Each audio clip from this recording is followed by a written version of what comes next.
You tell me that it's alright, that it's cool if it treats you bad like that. Such a girlfriend. While experiencing a personal tragedy that she was having problems coping with, a local doctor prescribed pain pills for my daughter. Then her life changed forever.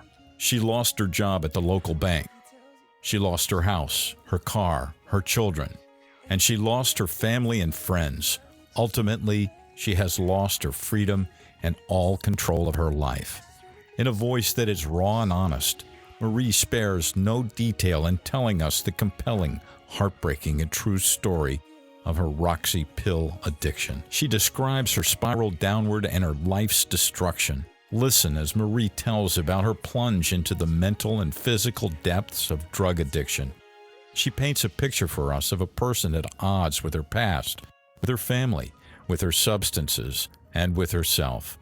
It's a horrifying portrait of the demise of the girl next door, every daddy's girl, a typical middle-class American girl that seemingly had everything to look forward to but lost it all.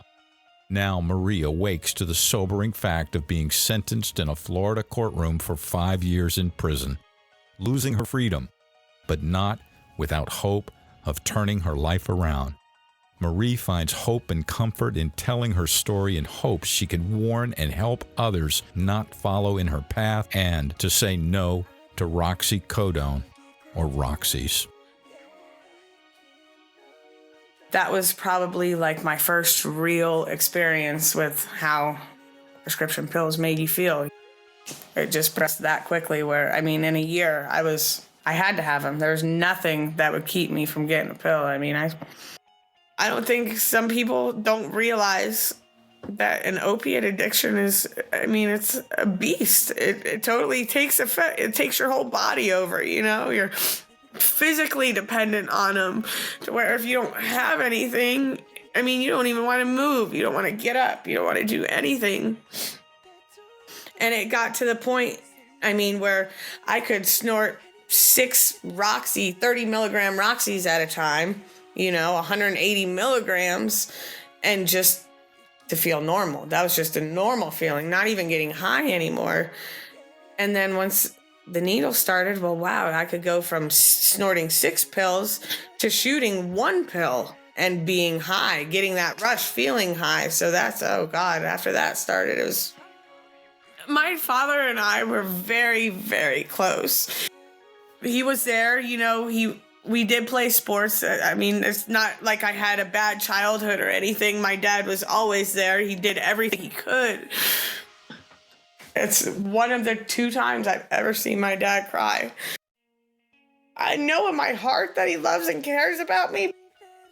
My kids have always been the most important thing in my life. I've never, until this last year, never was away from them for longer than 24 to 48 hours, you know? And I've messed it up for them because with my actions, what I've done the last 5.5, 6 years, it's made them have to see things that no kid should ever have to see, you know, or experience. I don't feel like I'm worthy of being loved. Well, yeah, I have big issues with that.